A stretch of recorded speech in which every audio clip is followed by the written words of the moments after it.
Pero vamos a empezar hoy día con un estudio del hombre. Quizás estés aquí ahora pensando, bueno, soy joven, entonces este sermón no tiene nada que ver conmigo. Estás equivocado, porque un día, aunque ahora seas joven, un día serás hombre, serás maduro y probablemente serás casado. Entonces lo que vas a aprender hoy les va a ayudar en el futuro. Quizás le va a ayudar aún antes cuando tú estás buscando a una esposa. Vamos a comenzar en el libro de Génesis, capítulo 1. El libro de Génesis, capítulo 1.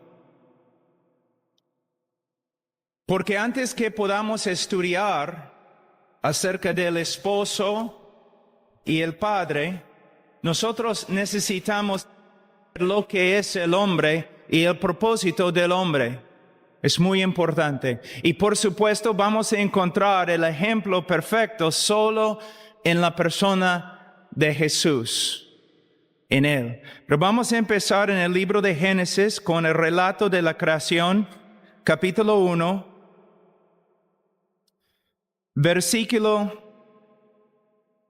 vamos a empezar en versículo 26.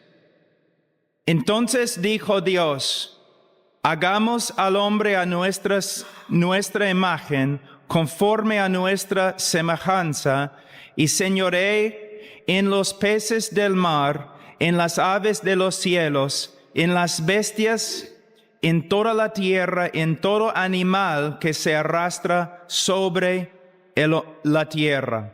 Ahora, algo muy importante aquí: hagamos al hombre a nuestra imagen, conforme a nuestra semejanza, y señoree en los peces del mar. Señoree. Esa es la palabra importante. Por supuesto, podemos tener solamente en este texto 7 diferentes sermones, pero no tenemos tiempo para cubrir todo lo que se encuentra en este texto.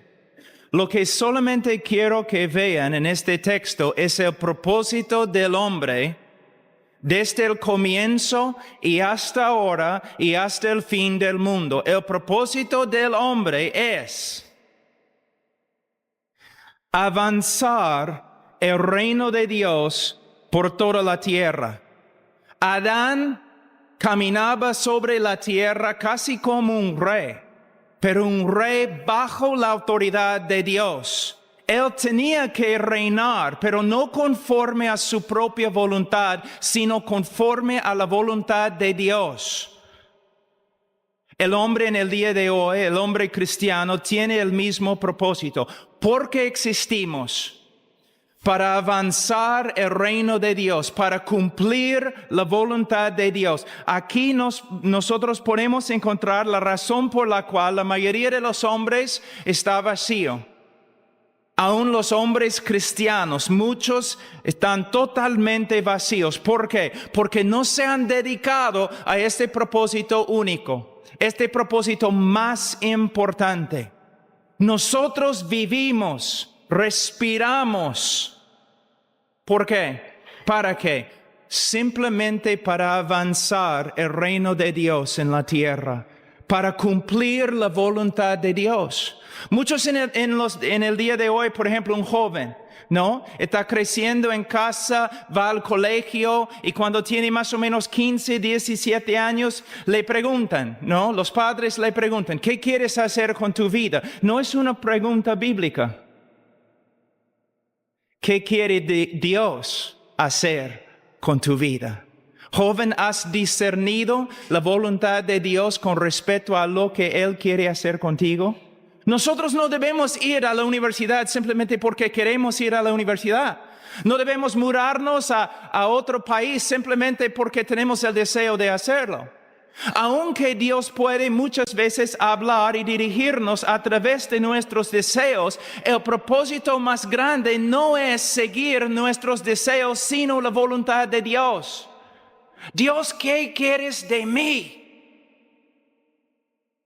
Y no solamente en las cuestiones grandes de la vida, en cada cosa de la vida. Una de las razones por las cuales respeto, no estoy de acuerdo siempre con ellos, pero respeto los puritanos. Y ellos, de verdad, deseaban someter cada aspecto de su vida a la palabra de Dios. Antes en la historia, los incrédulos y aún los religiosos se burlaban de los bautistas. ¿Por qué? Decían de ellos, estos son fanáticos porque están buscando someter cada aspecto de su vida a la palabra de Dios. Ojalá que fuera así. Ojalá que todos nosotros, fuéramos así. Pero no es un cristianismo radical, es un cristianismo básico. Como cristianos, nosotros debemos vivir para cumplir la voluntad de Dios en la tierra. Y la única forma de conocer su voluntad es por medio de renovar nuestra mente en la palabra de Dios. Entonces aquí podemos ver una verdad muy importante. No puedes ser hombre. No eres hombre. Y especialmente no eres hombre de Dios. A menos que estés renovando tu mente en la palabra de Dios como una práctica diaria. A menos que tu corazón esté entregado a cumplir la voluntad de Dios, aun cuando contradiga tu voluntad. Amén. ¿Hay hombres por acá? Hay hombres que se han dedicado, se han entregado a cumplir la voluntad de Dios. Y no solamente cumplir la voluntad de Dios con respecto a nuestra vida. Porque podemos ver algo aquí más amplio, ¿no? Cumplir la voluntad de Dios en la tierra. Adán era gobernador de peces y aves y las bestias. Pero nosotros, ¿cómo debemos avanzar el reino de Dios en el día de hoy? Por medio de vivir conforme a la voluntad de Dios en nuestra propia vida, en la familia, en la iglesia. Y Jesús nos ha declarado que avanzamos el reino de Dios por medio de predicar el evangelio a toda criatura en todos los países. Cada miembro en esta iglesia debe dedicarse a cumplir la voluntad de Dios en estas áreas de la vida personal, la familia, la iglesia, el trabajo y todo para avanzar el reino de Dios a través de toda la tierra. Ahora vamos a ver el ejemplo perfecto de un hombre. Vamos al libro de Mateo.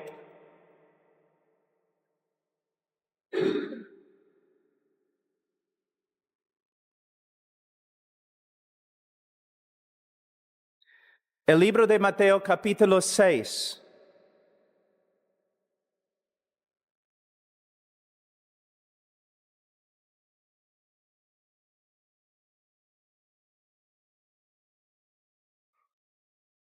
Aquí podemos ver el corazón del único hombre perfecto. Si es hijo de Dios, Dios el Hijo, Dios encarnado, aquí tenemos Dios en la carne, pero a la vez es hombre. Y Él es nuestro ejemplo de lo que debe ser un hombre, cómo debemos portarnos nosotros. Y aquí en versículo 9 y 10 podemos ver el corazón del hombre perfecto, el estándar por el cual los demás hombres serán juzgados, el estándar al cual debemos buscar conformarnos. Él dice, vosotros pues oraréis así: Padre nuestro que estás en los cielos, santificado sea tu nombre, venga tu reino, hágase tu voluntad, como en el cielo, así también en la tierra. Mira, varias veces Nosotros sabemos que aún los niños se acercaban a Jesús, ¿no? Él era un hombre lleno de amor y compasión, pero también habla a veces de que los hombres tenían miedo de acercarse a Él. Mirando solamente su cara, uno podía ver muchas veces lo que estaba dentro del corazón de Jesús. Por ejemplo, cuando Él iba a Jerusalén a morir, Él había fijado, ¿no?, su cara, su mirada en Jerusalén. Estaba caminando a Jerusalén y nadie podía cambiar la dirección que Él había tomado. Nadie.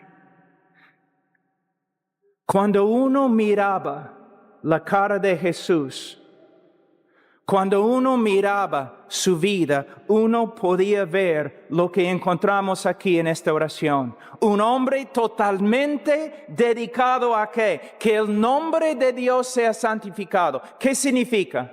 Literalmente que el nombre de Dios sea separado. La raíz indica que el nombre de Dios sea cortado y separado de lo demás.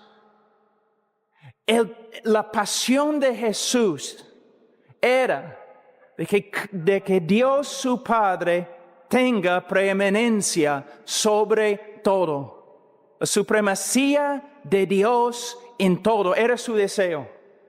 La cosa que motivaba a Jesús más que ninguna otra cosa era este deseo, ¿no? Cuando Él caminaba y Él veía la religión vacía del pueblo, Él hasta se enojaba. ¿Por qué?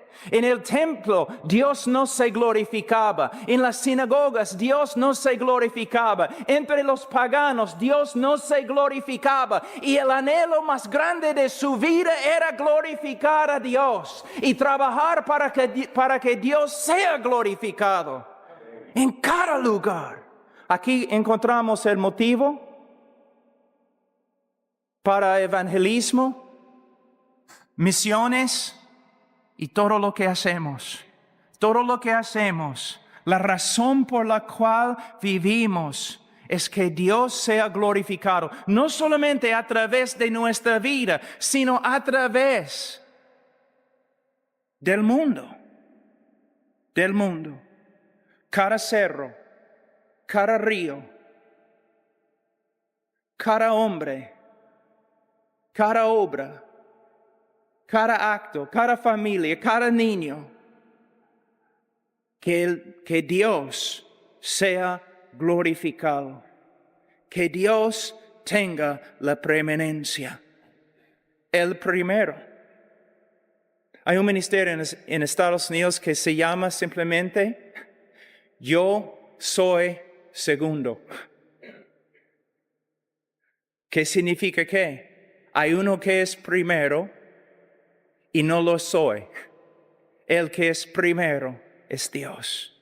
Y podemos ver, hermanos, por todo el mundo, que en los corazones de los hombres, en el gobierno de los hombres, en la familia de los hombres, básicamente Dios no se ve primero, ni se ve.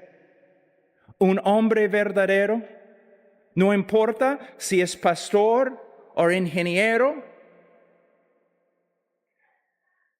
o policía, o doctor, o carpintero, su deseo más grande debe ser que Dios sea santificado. Ahora, hombres, ustedes pueden estar conmigo hoy día diciendo amén, amén, amén. Pero no es una reprensión. Me es una reprensión. Predicando en ese momento, yo no puedo decirte que siempre, 100% mi deseo es que Dios sea glorificado en todo. Muchas veces, demasiado, estoy pensando en mí, mis necesidades, mis problemas. Yo. Pero Cristo no era así. Mira, hombre, el problema más grande que tú tienes es el problema más grande que yo tengo. Pensamos demasiado en nosotros. Pensamos demasiado en nuestros planes. Nosotros deseamos una vida no cómoda, sin dificultades, sin problemas, una vida normal que no nos cueste mucho. Pero hermanos, no debe ser así. Nosotros, si queremos ser hombres verdaderos, debemos imitar el único hombre verdadero, el Señor Jesucristo. Estudiar su vida, orar para que Dios nos dé los mismos deseos que Él tenía siempre, porque Él siempre estaba haciendo la voluntad de su Padre. Dice aquí: Padre nuestro que estás en los cielos, santificado sea tu nombre, venga tu reino, hágase tu voluntad.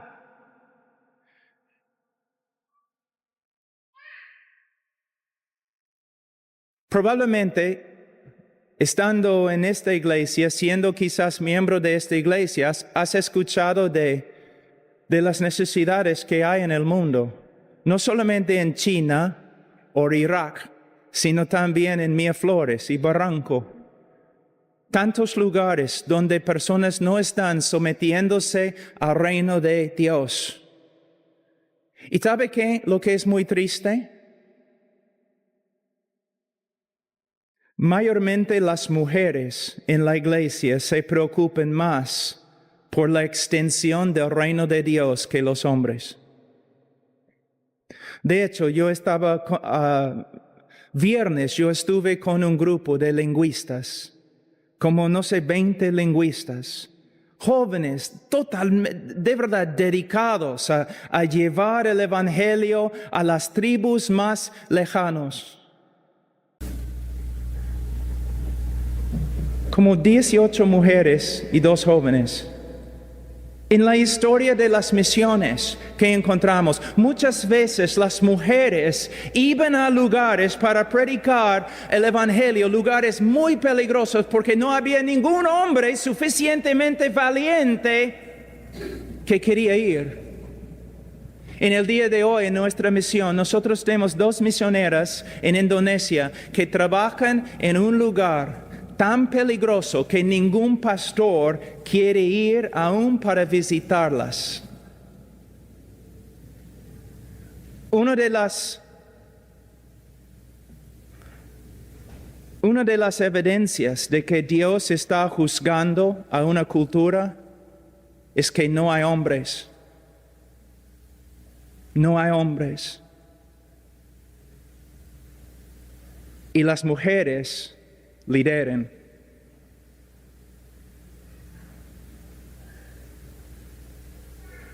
Muchas veces pensamos, el problema es evangelismo, el problema es evangelismo. Sí, pero el problema es evangelismo, pero hay una raíz aún más profunda de este problema. No hay hombres imitando a Jesús, dedicados a ser como Jesús y servir como Jesús. Ahora, les voy a mostrar cómo esta verdad afecta la familia, la relación entre esposos. Ustedes han leído, y quizás vamos a tener tiempo para enseñar, que la Biblia dice que la mujer debe someterse a su esposo. Es una verdad bíblica, no se puede evitarla, se encuentra en las Escrituras, en varios lugares. Pero, hombres, miren, una mujer que quiere dedicarse al Señor, que quiere ser obediente al Señor, ella lee que debe someterse a su esposo. Y ella mira a su esposo. Y es un hombre de 35 años que se porta como un joven de 14 años. Un hombre inmaduro. Un hombre que solamente piensa en sí mismo. Solamente piensa en sus hobbies. Salir a jugar fútbol, estar con sus amigos, caminar en la calle, divertirse. Y la mujer lo mira y casi dentro de su corazón crece amargura, porque ella dice, ¿y yo tengo que someterme? a este, un jovencito de 40 años, que no me discipula, que no discipula a mis hijos, que siempre está en la calle, no solamente para trabajar, sino también para estar con sus amigos, divirtiéndose, jugando. De verdad, la mujer, la Escritura dice que ella debe someterse a su esposo, pero a veces el esposo vive de tal manera que llega a ser tan difícil para la mujer someterse. Y ella crece con amargura en su corazón por causa de su esposo. Ahora vamos a ver otro ejemplo. Una mujer de Dios mira las Escrituras donde dice que ella debe someterse a su esposo. Y ella mira a su esposo y hay un hombre ahí, totalmente entregado a Cristo, que tiene el corazón de Cristo como se ve en Mateo capítulo 6. Un hombre que no piensa en sí mismo. Un hombre que se ha sacrificado muchas veces a través de la historia de su vida por la causa de Cristo. Un hombre que sirve a Cristo. Y la mujer dice, claro, yo puedo someterme a un hombre así. Pero cuidado, mujeres, porque algunos de ustedes sí tienen hombres así y todavía les es difícil someterse. Porque también las mujeres tienen problemas con el pecado. Tienen problemas con la obediencia, pero es otro sermón. Ahora estamos hablando de los hombres, pero hay un problema. Cuando hablo de la dedicación de un hombre a Cristo, a veces los hombres, especialmente los pastores y los misioneros y los jóvenes que quieren entrar en el ministerio, muchas veces malentienden lo que la Escritura está diciendo. Porque muchas veces por causa del ministerio el hogar ha sido destruido. ¿Cómo? Una mujer está ahí mirando a su esposo y de verdad es un hombre totalmente entregado a Cristo, pero no conforme a las Escrituras. Es obediente a lo que sabe, pero la información que tiene en su cabeza está equivocada. ¿Cuál es el problema?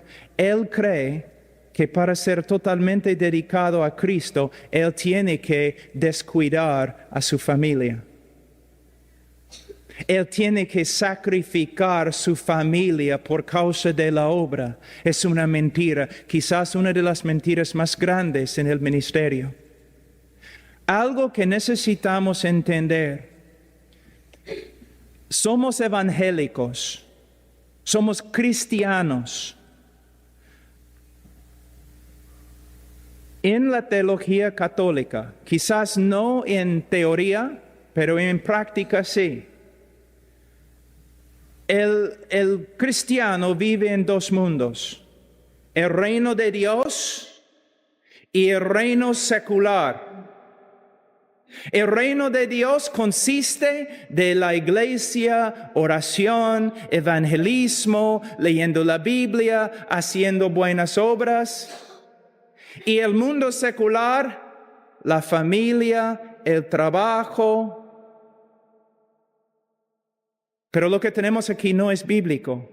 En el reino de Dios, para el cristiano, el reino de Dios es todo. No solamente la iglesia, no solamente leer la Biblia, no solamente orar, sino también la vida familiar y el trabajo. Nosotros necesitamos entender que nosotros estamos dentro del reino de Dios y todo lo que hacemos se encuentra dentro del reino de Dios. Entonces necesito reconocer, conforme a Romanos 12:2, que la voluntad de Dios es perfecta. Y si soy hombre, entonces Dios me ha dado reglas mandamientos con respecto a la iglesia, con respecto al evangelismo, con respecto a la necesidad de leer la Biblia y orar, pero también Dios me ha dado mandamientos con respecto a la esposa, con respecto a los niños, y yo tengo que ser un hombre completo que obedece al Señor en todos sus mandamientos.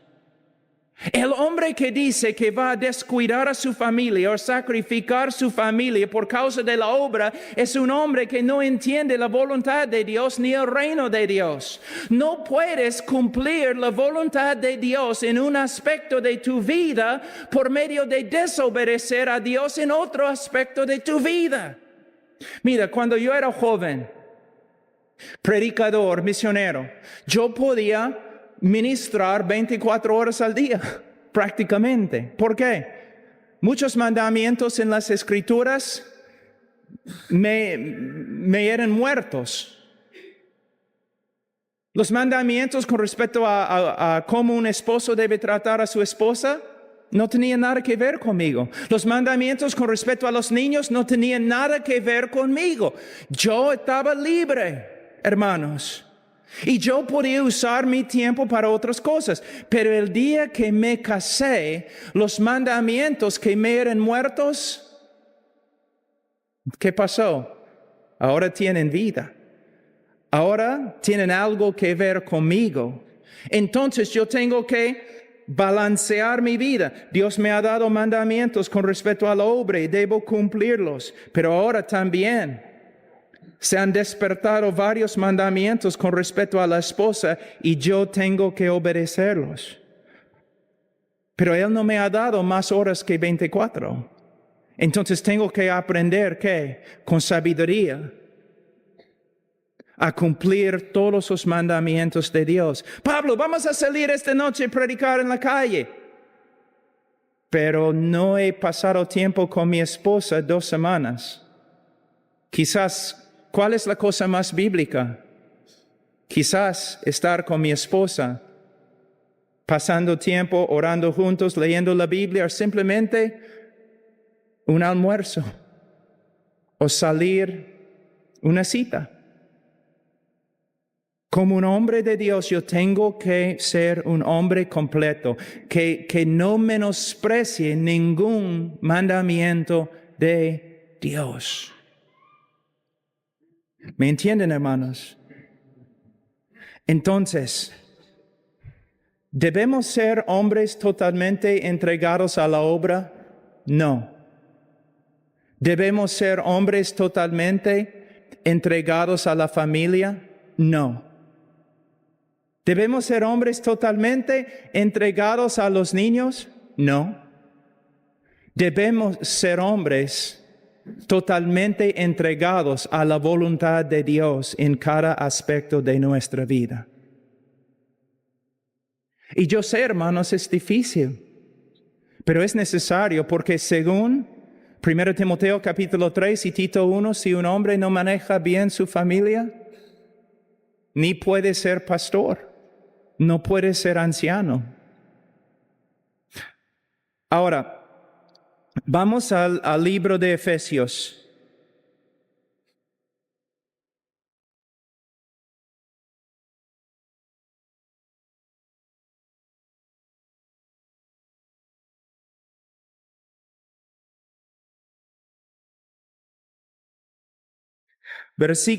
Capítulo 5, versículo 21. Someteos unos a otros en el temor de Dios, las casadas estén sujetas a sus propios maridos como al Señor. Podemos ver en estos 2 versículos una enseñanza sobre el sometimiento bíblico. En el día de hoy, la idea de sometimiento es algo que mayormente se menosprecia. Porque personas piensan, si yo me someto a otra persona, significa que llego a ser esclavo o que la otra persona es mejor que yo. Para refutar esta idea errónea, lo único que tengo que hacer es enseñar sobre la Trinidad. Nosotros sabemos que la doctrina ortodoxa y cristiana dice que el Hijo es igual al Padre. Pero el Hijo se sometió al Padre. Sometiéndose al Padre, ¿llegó a ser algo menos que Dios? Si tú dices sí, es herejía. Nosotros podemos ver aún en la Trinidad, el Padre manda, el Hijo va. Y en la encarnación tenemos el Hijo sometiéndose constantemente a la voluntad del Padre, pero todavía es Dios. Entonces podemos ver que el sometimiento no es una cosa fea o mala. No menosprecia a la persona. Es algo que podemos ver aún en la vida de Jesucristo. Cada uno de nosotros, el hombre y la mujer, nosotros tenemos diferentes papeles o roles que Dios nos ha dado para cumplir. Es lo mismo en la iglesia, podemos verlo. ¿Todos son pastores? Si el pastor es pastor, ¿significa que es mejor que los demás? ¿O más importante a Dios que los demás? ¿Es lo que significa? Absolutamente no. Entonces podemos ver por toda la creación una idea de sometimiento, no solamente en la Trinidad, sino también en la creación mismo.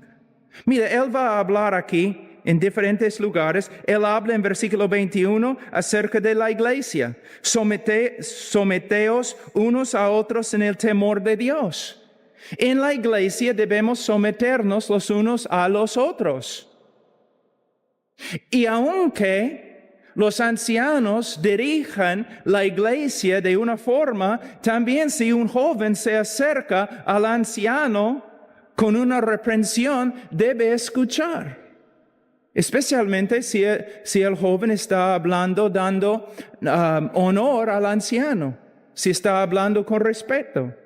El anciano debe escuchar. Porque aún los mayores en la fe, los más eruditos en la fe cristiana, también deben someterse a los más nuevos en la fe cristiana. Y ver si lo que tienen que decir es verdad. Entonces podemos ver en la iglesia sometimiento mutuo. También nosotros podemos ver en capítulo 6, hablando de los niños. Los niños deben someterse a sus padres. Podemos ver también que los esclavos, pero en nuestro contexto, los que tienen empleo, deben someterse a los que son las autoridades, los gerentes. Si voy a trabajar en una compañía, todos saben que voy a seguir lo que los gerentes me mandan. Yo voy a obedecer lo que ellos demanden de mí. También podemos ver en Romanos 13 que los ciudadanos, ¿qué deben hacer? Deben someterse al gobierno. Entonces podemos ver en cada nivel de la sociedad una idea de sometimiento. Ahora, nosotros muchas veces pensamos mal de sometimiento. ¿Por qué? Porque muchas veces los hombres que tienen autoridad abusan su autoridad. Pero todavía la Biblia enseña sometimiento. Ahora, versículo 22, las casadas estén sujetas a sus propios maridos como al Señor, como al Señor. Hermanos, hermanas, esta no es una sugerencia. No es una sugerencia. Siempre cuando enseño algo así, o yo estoy enseñando con respecto a los hijos y cómo deben someterse a sus padres, siempre me pregunta, ¿pero debo someterme a mi padre si mi padre me dice que debo poner una bomba allí en el edificio del gobierno y matar a todos? Y siempre yo pregunto, ¿y cuándo es la última vez que tu padre pidió algo así de ti? No, mire, siempre estamos buscando una manera de salir, de nuestras responsabilidades y no someternos a la voluntad de Dios. Por supuesto sabemos Que si hay un hombre muy abusivo, haciendo daño a su esposa, especialmente dentro de la iglesia, muy abusivo con sus hijos, la hermana debe venir a los pastores y los pastores deben actuar. No estamos diciendo que una mujer debe estar en una familia sufriendo como una esclava o una persona torturada. Por supuesto no. Pero en una familia más o menos no normal, donde el esposo no es Hitler o Mussolini, o un monstruo que debe estar en la cárcel. Generalmente, en una familia, en un hogar cristiano, el hombre debe ser cabeza y la mujer debe someterse. ¿Pero qué significa? Mira, mi consejero, el consejero más grande en mi vida, no es un consejero, es una consejera.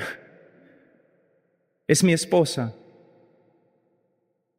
En mi vida, la persona más cercana a mí es mi esposa. La persona más importante a mí es mi esposa. Entonces, cuando la Biblia enseña que yo tengo autoridad en mi familia, no significa que simplemente yo tomo decisiones sin hablar con nadie. No significa que yo haga simplemente lo que quiero sin consultar a mi esposa. No, nosotros somos uno. Entonces, cuando yo tengo que tomar una decisión, y no estoy hablando de si voy a comprar pollo o ceviche, pero cuando yo estoy hablando de algo importante en mi vida, debemos mudarnos, debo entrar en otro empleo, debemos comprar un carro. ¿Qué debemos hacer con nuestros niños con respecto a sus estudios? Cosas importantes en la familia. Yo voy a hablar con mi esposa primero. Y si ella está de acuerdo conmigo, está bien. Es una afirmación muy fuerte. Pero si ella no está de acuerdo conmigo, ¿qué debo hacer? Yo debo decir simplemente, bueno, gracias, pero no tienes razón y voy a hacer lo que quiero. No. ¿Significa que yo voy a decir, bueno, mi esposa dice otra cosa, entonces vamos a hacer lo que mi esposa dice? No. Entonces, ¿qué? Significa que para mí es como una luz roja. Si puedo demorar, no voy a tomar la decisión. Yo voy a esperar, yo voy a orar con ella más, yo voy a hablar con ella más. Vamos a buscar otras personas, autoridades, ancianos en la iglesia, buscando consejos de ellos. Y voy a esperar hasta que nosotros estemos de acuerdo. Pero ¿qué pasa si tenemos que tomar la decisión y nosotros no estamos de acuerdo? Entonces, con bastante humildad y temor, es mi responsabilidad tomar la decisión. Y si es una buena decisión, no debo ir a mi esposa diciendo, ¿ya ves? Y si me equivoco, mi esposa no debe venir a mí diciendo, ¿ya ves? Hermanas, ¿quieren ustedes matar a sus esposos? ¿De verdad? ¿Destruirlos? Entonces, simplemente ustedes deben andar todos los días diciendo, ¿ya ves? Yo te dije. ¿Recuerdas? Te equivocaste. ¿Cuándo? Hace 25 años, ¿recuerdas?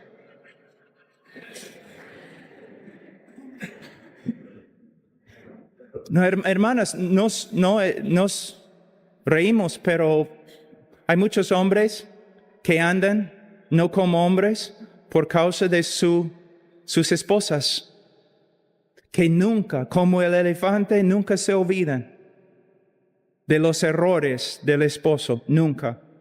Y con su boca, con su lengua, ella prácticamente ha matado a su esposo. Hermana, tú tienes bastante poder. Tú puedes ser un instrumento de transformación en la vida de tu esposo. No por medio de instruirle todos los días, no por medio de quejarte todos los días, no por medio de hacerle recordar sus errores todos los días, no, por medio de honrarle y respetarle.